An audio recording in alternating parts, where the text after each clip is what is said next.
let's go. Let me see. Get a few out here.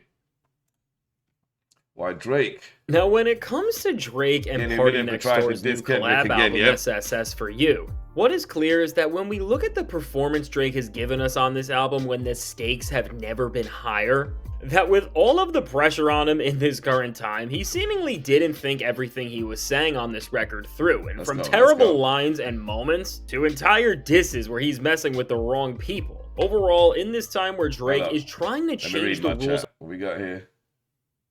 He should just retire. He'll still be a legend right there. Yep. Young Money Drake was fire. Not gonna be lie. Yes, he was. If he came out and just admitting on a podcast something that he messed up or whatever and doesn't want smoke and got focused and made some better music, you know something. If he did that when all this shit happened, he wouldn't be in this situation now. If he came straight out after the Part 6 and did that, he'd be not in this situation. But he didn't. He started putting some bitch moves, you know what I'm saying? Like, you would think he'd have hit rock bottom, and yet there he is chipping away at the foundation. Facts. 50 each is crazy beef, both real dudes in their game. Yo, that's crazy right now.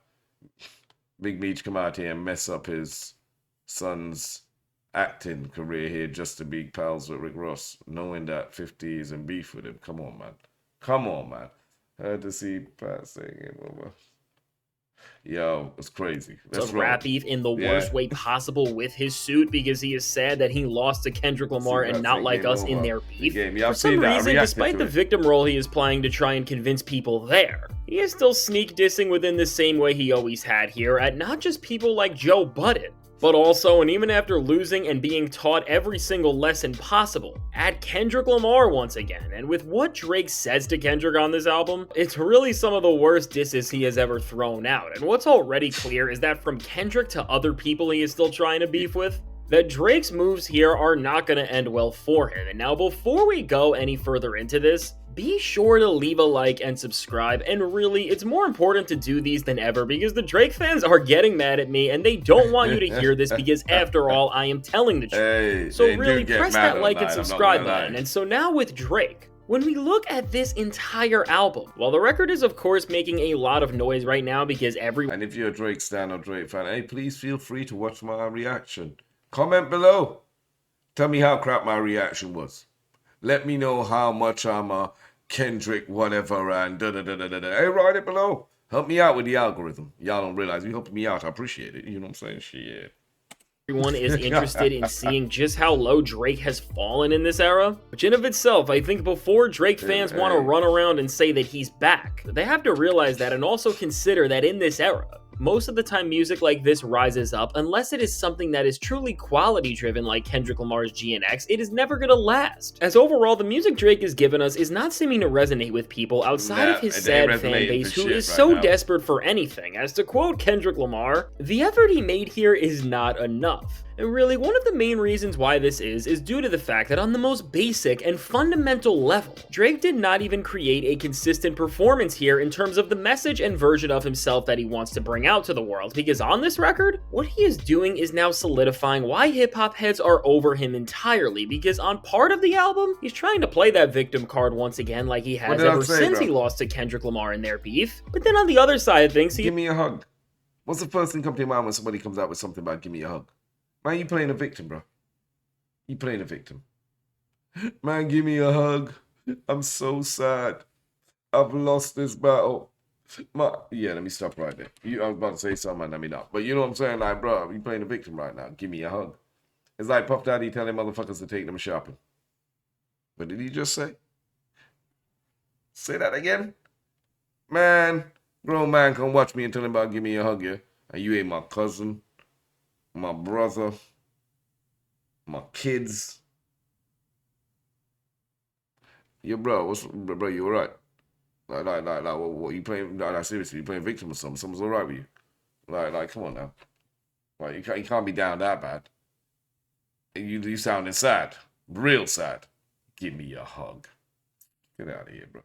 He is still trying to be the tough guy who thinks he can say whatever he wants and go against anybody as well, and ultimately, these contrasting egos create a performance on this album where Drake will then rap about how he is over beef and what it means and he only wants to get the party going, but then in the same regard he says that no matter what people want him to do and what's happening, he can't get over all of the rap beef that has went down and that he is only going to stand in it at this point going forward. And when... Let me chase off this, but Meech and 50, I'm going to cover that separately.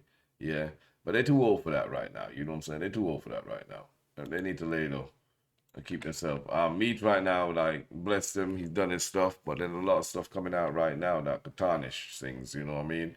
But 50 ain't something to play with either. But they old right now. They got their money on their mind. They got time for the street. When it comes to this confusion and ultimately in terms of trying to create a cohesive and dynamic experience, really, with the stakes being this high and coming from an artist who is of Drake's level, it's really just an artistic embarrassment. We don't see this mess anywhere more than on the track Gimme a Hug, as with Drake giving what is his most lyrical performance since the entire beef here, while at one point everyone... Not even saying it sounds wrong. Having another dude say it like he's saying it to me sounds like, fam, what do you mean give me a hug? Man, you better just move your before give me a, bro, what's wrong with you? Yeah? Go fix it. Go look in the mirror and fix yourself up. Here's a handkerchief, bro. Here's a napkin, bro. Yeah. Go dry them eyes or something, bro. Okay, you need to go give yourself a hug. Straighten up. Come back out here, bro. Give me a hug, bro. Like you started the beef. You started the fucking beef, bro. You started the beef. Now you out here begging for hugs. Shut the fuck up, man. One would think that Drake getting back to actually rapping would be a good thing because of where he is at. He just allows himself here to understanding that give me a hug is all the emotional people. Everybody who's in their feelings. Be like, oh, what's wrong with giving a hug? Ain't nothing wrong with giving a hug. Nothing but there's something wrong with playing the victim. There's something wrong with starting a beef, starting a war, and then trying to run off with your head between your tail, ducking under a fucking tree like, I don't know why he's so mad. Yo, bro, come on now. Like, you understand? K-Dot taking this to the grave. To the grave. K-Dot might see you at the pearly gates. You know where St. Peter's is? Or whoever's up there at the pearly gates, I open the pearly gates after, you know what I'm saying, and you walk in. He gonna see you at that pearly gate. And Peter, Jesus, whoever's behind there to open it, gonna be looking at K-Dot, looking at Drake. Yo, K-Dot, you coming in? Drake, you coming in? K-Dot be like, nah, fam, I need to do something before. But if you do it, K-Dot, you won't be able to enter. And K-Dot jumping over there and beating the shit out of Drake. He like, bruh, I couldn't help it. Bruv, I'm telling you, he's taking that to the afterlife. You getting your ass whooped. Like, shit. Best thing to do is just stay quiet and put out love songs. Put out songs for the women. That's what the women want to hear. Us guys, we might want to hear an occasional girl tune now and then. You know, there are times when it is needed. Oh, yeah. Oh, Drake came out with that. Okay. Because, you know, when you listen to it, you know, you're all hearing about women. Yep. And girl, my heart was broken and I had tears in my eye and all that shit. That's what we want to hear from Drake. You know what I mean? Tell us the stuff that we know happens that we can't talk about to the guys and other people, you know. You speak about our stuff like, you know, when we feel that pain in our chest, but we gotta act tough, you know. We gotta act tough. Can't let nobody see it, but we got somebody like you out there to express how real men, we feel that way sometimes. Very small time, but we do. You know what I'm saying? We don't need you out here trying to fucking have a midlife crisis breaking down now. Trying to embarrass us men on the whole. What the fuck, man? Yeah? Drop your down, bro. Let it swing. Got it all top and rolled up behind your ass right now. Pissing me off. To expose how lost and out of touch with reality he is, and this is of course what happens here in the worst way possible. As throughout this entire song, Drake codes this thing with so many disses that are all trying to head Kendrick Lamar's way, and once again, with Drake trying to talk about this plot to end his career and everything that came with that, what Drake tries to do here is diminish the impact of Kendrick Lamar's career and what the beef actually did to him. And I mean, while Drake can say all of these things on a song, and again, act like he is all good, I mean, we all just saw the Grammys and the Super Super Bowl. We have seen the reality of how much you've lost and how you have reacted to taking such a massive L. And now beyond this, which really these lines just set the scene, things only get much worse from here. As Drake is now trying to comment here and seemingly diss Kendrick Lamar and everything he's done, as he talks about how hip-hop has flipped and what the impact of everything is with Kendrick Lamar as the leader of the genre, as he tries to make this clever line about how girls and dancers now need to do their job with a dictionary in their hands, which is of course his way of trying to make fun of Kendrick Lamar for actually having substance in his music and keeping the level of quality in his lyrics high even when he is making major hits. And once again, while we all see the angle Drake is trying to play here, this just doesn't work, and if anything is pushing him further away from hip-hop as a whole because he is showing that he doesn't actually like the genre. And then he ain't be pushing himself away. He's already pushed himself away. Drake is pop. He's commercial. I can't even say he's rap. He's definitely not hip-hop. And for some people, like, what's the difference between hip-hop and rap? Rap is more the commercial version of hip-hop. And then pop is just hip-hop and rap have combined together and kicked you the fuck out and said you're not welcome anymore. And wanted to lean into what is great in the first place. And now after these disses at Kendrick, Drake just spirals out on this track in the second half altogether. As to start off this verse, he tries to go on a whole tangent where he is saying that he believes he is more hip-hop than anybody else, just because of random things that make him think that he is the most impactful rapper of this generation.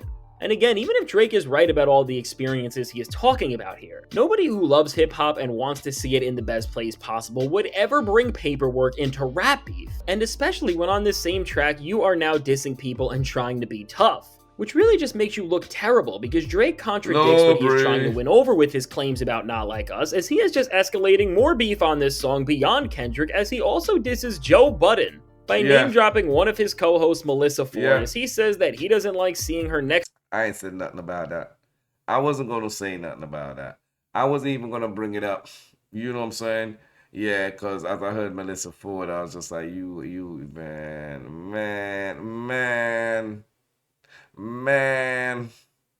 Joe Budden really living rent-free in your head. But you know, I understand. I understand why Joe Budden lives rent-free in Drake's head. Because if y'all remember, when Drake started off his career, one of his mentors and people he looked up to, and this before Lil Wayne and all these guys there, was Joe Budden.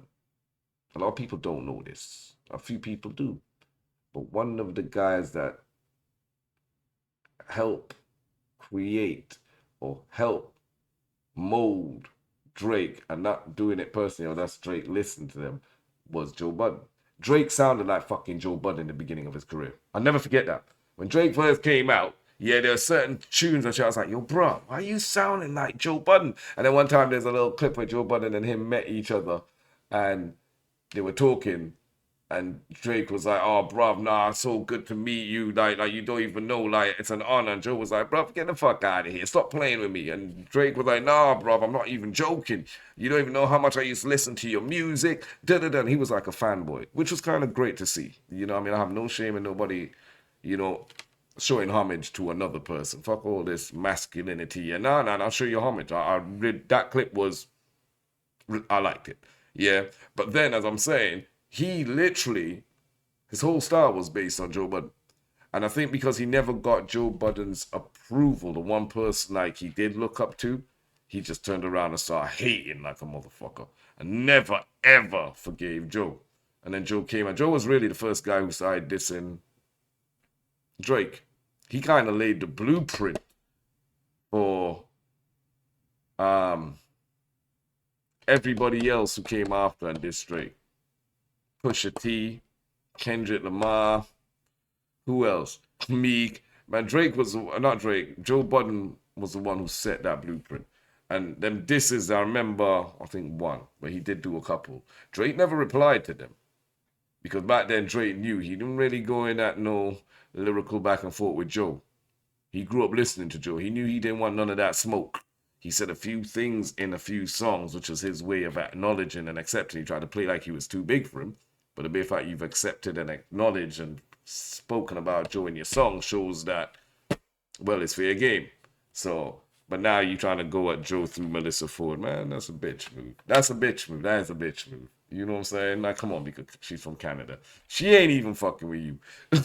Next to Joe within a much wilder way than I am putting it, because she is also from the 6 as well. And now beyond this quick stop at dissing a retired rapper in Joe, who I'm sure even just on his pod is gonna get Drake back, from here, Drake once again circles back to Kendrick with both vague lines that are saying that while Kendrick is dropping music like GNX, his album and what he's doing is harder. Which, while again, I don't want to dive into this full record because we don't have anywhere near enough time for that, it does not take an expert to figure out which album is having a greater impact and what is the better piece of music.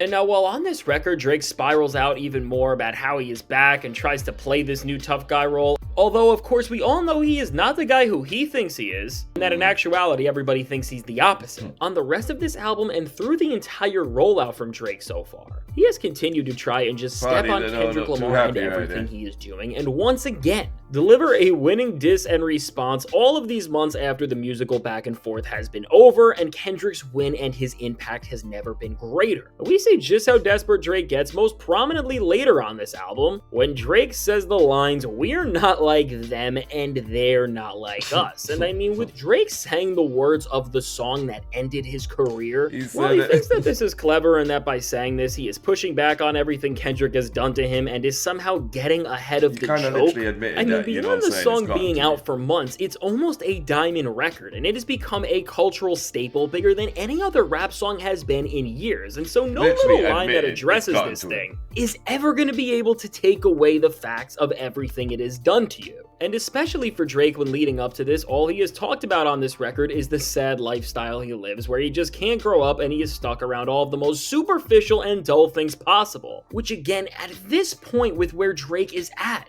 this is just not a flex, and if anything, is making Kendrick's work and everything that has happened look better, because with Drake just being himself, he is proving why he lost as bad as he did in this beef with Kendrick and why everyone is just done with these same old games. And now as this entire performance from Drake is about playing so many different roles at once, of course Drake couldn't just leave his disses up to what he was saying in the music, because Drake loves causing even bigger problems than that and just making the mess of whatever he is trying to create bigger and bigger. And seemingly how Drake did this now was by subtly responding to Kendrick Lamar sweeping the Grammys with Not Like Us, by once again trying to make fun of the biggest award show in music and saying that he is using the most coveted trophy an artist can get as a doorstop. And again, while it's clear that Drake is going out of his way to say something like this, did he post that? Did he posted that for real? For real.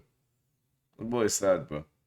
Grown man here using social media to send over subliminal disses towards people instead of picking up a phone or calling them out directly. Grown man, you know. Now to try and show that he doesn't care about the awards Kendrick Lamar won and all he accomplished, because what we saw that night was history. When you just see that, if you go back to Drake's Tootsie Slide video and see the reality of having his Grammys hanging up in his trophy room, I mean, we see that once again. The message he is putting out is performative, and that he is only saying and doing these things to try and dismiss Kendrick as opposed to actually doing anything to benefit him. And I mean, with Drake starting off this entire new era of his career and with this album by showing that despite all of the changes that have happened both in hip-hop and with his career, that despite it all, he is still really portraying himself to be the same old Drake that he was during the For All the Dogs era. Ultimately, what we are going to see is that while Drake fans are happy right now because they have an album to cheer for, and of course the record is getting attention because everyone wants to see just how the next step of Drake's career is looking, as this album is not pushing or showing any evolution or improvement in the Drake formula, and once again, feels like he is going backwards in terms of how he progresses. Overall, unlike what Drake fans keep trying to say, I'm so tempted to listen to the album. I don't think I'm going to react to the album. Tomorrow I might even put on a couple of tracks. I might even put on a track when I'm finished reacting here to see what it's saying. You know what I'm saying? In all fairness, give it a little fair review. But I am reacting to every song on it. Oh, fuck that.